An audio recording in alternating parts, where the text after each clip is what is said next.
नमस्कार। वर्तमान में वैश्विक राजनीति के परिदृश्य में ऐसे कई घटनाक्रम सामने आ चुके हैं जो अंतर्राष्ट्रीय संबंधों में खटास और तनाव को बढ़ावा देते हैं। खासकर तब जब देशों के गुप्तचर संस्थानों पर दूसरे देशों में हिंसा और हत्या की साजिश रचने के आरोप लगते हैं। और ये घटनाएं न केवल कूटनीतिक तनाव उत्पन्न करती है बल्कि देशों के बीच विश्वास को भी गहरा झटका देती है। भारत और कनाडा के बीच हरदीप सिंह निज्जर की हत्या को लेकर चल रहे विवाद ने इस स्थिति को और भी विकट बना दिया है। इससे पहले भी कई बार वैश्विक पटल पर इसी तरह की साजिशों का पर्दाफाश हुआ है, जहां सरकारों पर आरोप लगे कि उन्होंने विदेशी धरती पर अपने आलोचकों और विरोधियों को निशाना बनाया। ऐसे उदाहरणों में सबसे चर्चित घटनाओं में से एक 2018 में तुर्की के इस्तांबुल स्थित सऊदी अरब के वाणिज्य दूतावास में पत्रकार जमाल खशोगी की हत्या का मामला, जिसमें सऊदी सरकार पर अंतर्राष्ट्रीय स्तर पर गंभीर आरोप लगे थे। खशोगी जो सऊदी राजशाही के आलोचक थे, उनकी हत्या ने पूरी दुनिया में सऊदी अरब की छवि को धूमिल किया और अंतर्राष्ट्रीय संबंधों में तनाव को जन्म दिया। इसी प्रकार रूस पर भी कई देशों ने आरोप लगाए हैं। उसने अपने विरोधियों और आलोचकों की विदेशों में हत्या की कोशिश की है। इसमें भी 2006 में ब्रिटेन में अलेक्जेंडर लिटविनको की हत्या, जो एक पूर्व रूसी जासूस थे, और 2018 में संगेई स्क्रिप्ल और उनकी बेटी पर नर्व एजेंट से हमला शामिल है। इन घटनाओं ने रूस और पश्चिमी देशों के बीच भारी कूटनीतिक संकट पैदा किया।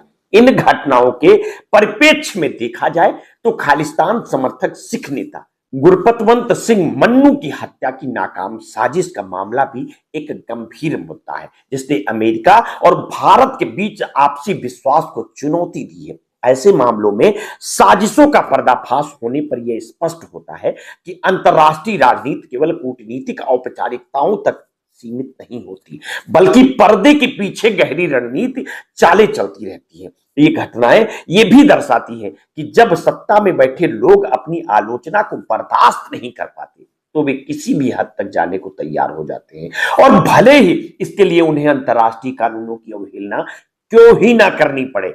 गुरपतवंत सिंह पन्नू पर भारत के कथित खुफिया अधिकारी विकास यादव द्वारा हत्या की साजिश के आरोप भी इसी तरह के व्यापक और संवेदनशील घटनाक्रम की ओर इशारा करते हैं। यह मामला, जो अमेरिका, भारत और कनाडा के बीच गहरा राजनीतिक और कूटनीतिक तनाव का कारण बन चुका है, पूरी दुनिया के सामने भारतीय और पश्चिम खुफिया एजेंसियों की भूमिकाओं को उजागर करता है। सिख अलगाववादी नेता गुरपतवंत सिंह पन्नू की हत्या की साजिश में भारतीय खुफिया एजेंसी रॉ के कथित पूर्व अधिकारी विकास यादव का नाम सामने आना और उस पर अमेरिकी न्याय विभाग द्वारा आरोप तय किया जाना इस मामले को अत्यंत गंभीर बना देता है। अमेरिका के न्याय विभाग द्वारा जारी अभियोग पत्र में विकास यादव को रॉ का पूर्व अधिकारी बताया गया और जिसे सिख अलगाववादी नेता पन्नू की हत्या की साजिश रचने के लिए दोषी करार दिया गया है। ये आरोप तब और अधिक चौंकाने वाला हो जाता है जब इसमें भारत सरकार की सीधी भूमिका के संभावित संकेत दिए जाते हैं। एफबीआई और अमेरिकी न्याय विभाग ने इस साजिश को बेहद गंभीरता से लिया है।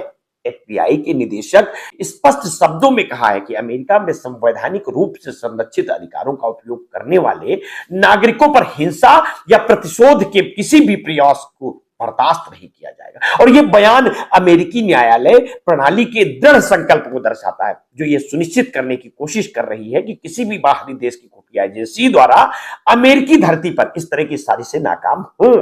इस अभियोग में यह आरोप लगाया गया है कि विकास यादव ने निखिल गुप्ता नाम के व्यक्ति के साथ मिलकर सिख अलगाववादी नेता पन्नू की हत्या की साजिश रची थी। निखिल गुप्ता, जो एक भारतीय नागरिक है, ने कथित रूप से एक भाड़े के हत्यारे को इस साजिश के अंजाम देने के लिए काम पर रखा था। यह जानकारी अभियोग पत्र में दर्ज है, जो यह स्पष्ट करता है कि विकास यादव और निखिल गुप्ता ने मिलकर इस खतरनाक योजना को अंजाम देने की कोशिश की थी। यादव और गुप्ता के बीच की बातचीत और उनके आपसी संबंधों को देखते हुए यह मामला और भी पेचीदा हो जाता है। विकास यादव के खिलाफ ये अभियोग अमेरिकी अधिकारियों द्वारा की गई गहन जांच पड़ताल का परिणाम है, मैनहट्टन की संघीय अदालत में दायर इस आरोप पत्र में यादव पर हत्या की साजिश और मनी लॉन्ड्रिंग के आरोप लगे हैं। इसके साथ ही निखिल गुप्ता को भी 30 जून 2023 को चेक गणराज्य में गिरफ्तार कर लिया गया था और बाद में अमेरिका को प्रत्यार्पित कर दिया गया।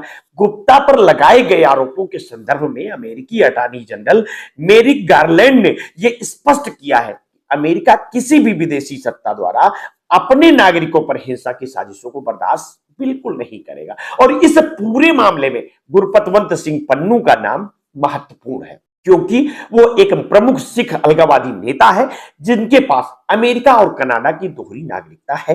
पन्नू सिखों के लिए एक अलग मातृभूमि की मांग करते हैं और भारत सरकार के आलोचक माने जाते हैं। सिखों के लिए अलग खालिस्तान की मांग लंबे समय से विवाद का विषय रही है और भारत सरकार इन अलगाववादी आंदोलन के आतंकवाद के रूप में इसे देखती आई है और यह मामला केवल एक हत्या की साजिश का नहीं है बल्कि भारत और अमेरिका के बीच राजनयिक संबंधों को भी गहरे स्तर पर प्रभावित करता है।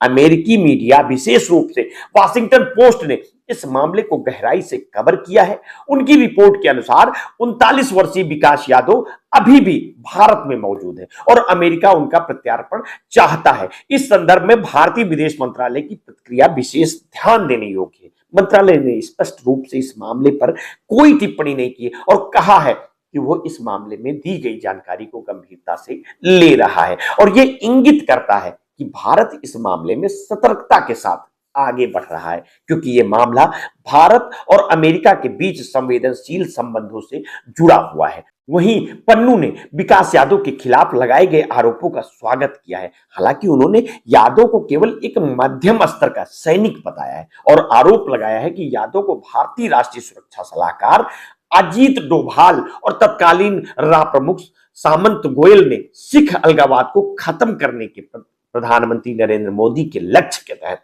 नियुक्त किया था और इस तरह के आरोप भारत सरकार के उच्चतम स्तरों तक खींचे जाते हैं जो ये दिखाता है कि मामला कितना गहरा और पेचीदा है। यह मामला केवल गुरपतवंत सिंह पन्नू तक सीमित नहीं है।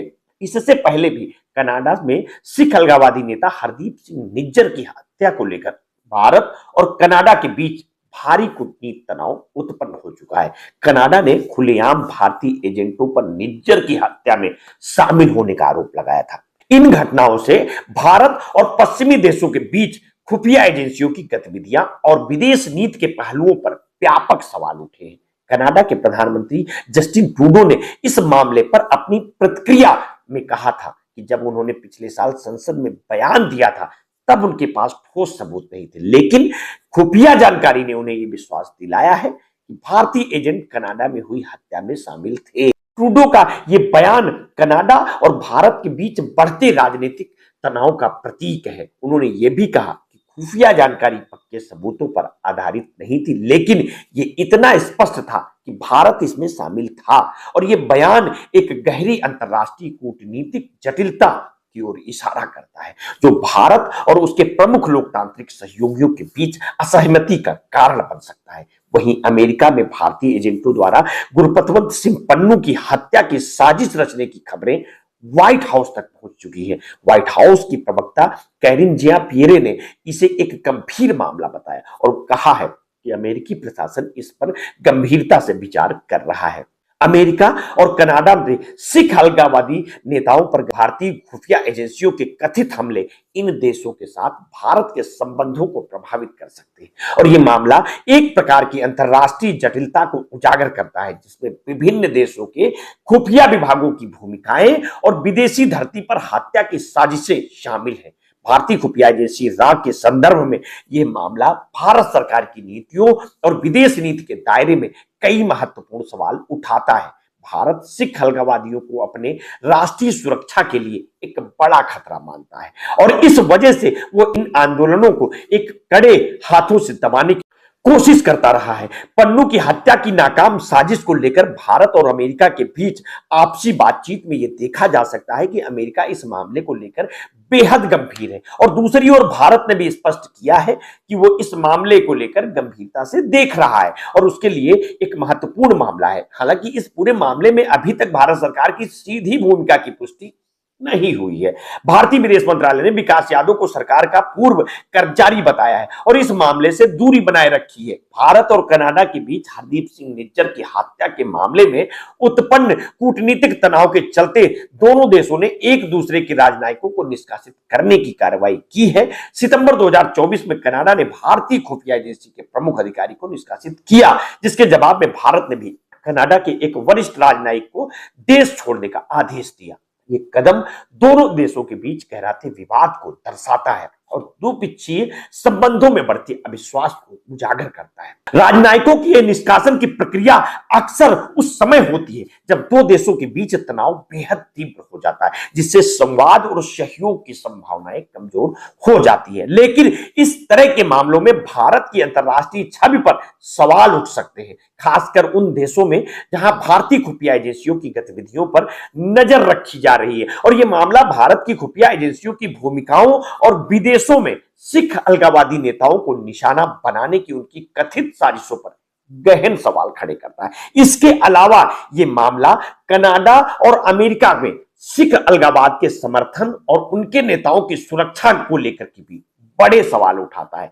पन्नू और निज्जर जैसे नेताओं की हत्याओं की साजिशें और उनके पीछे खुफिया एजेंसियों की कथित भूमिकाएं ये संकेत देती है कि यह एक अंतर्राष्ट्रीय मुद्दा बन चुका है जो आने वाले समय में और भी गहरा हो सकता है। भारतीय खुफिया एजेंसियों की गतिविधियों पर नजर रखने वाले पश्चिमी देशों के लिए एक बड़ी चुनौती हो सकती है, क्योंकि इस तरह के मामलों से निपटने के लिए अंतर्राष्ट्रीय कानूनी और राजनीतिक दृष्टिकोण से समाधान खोजने की कोशिश करेंगे। और यह मामला इसलिए भी महत्वपूर्ण है क्योंकि यह भारत और पश्चिमी देशों के बीच आपसी संबंधों को प्रभावित कर सकता है।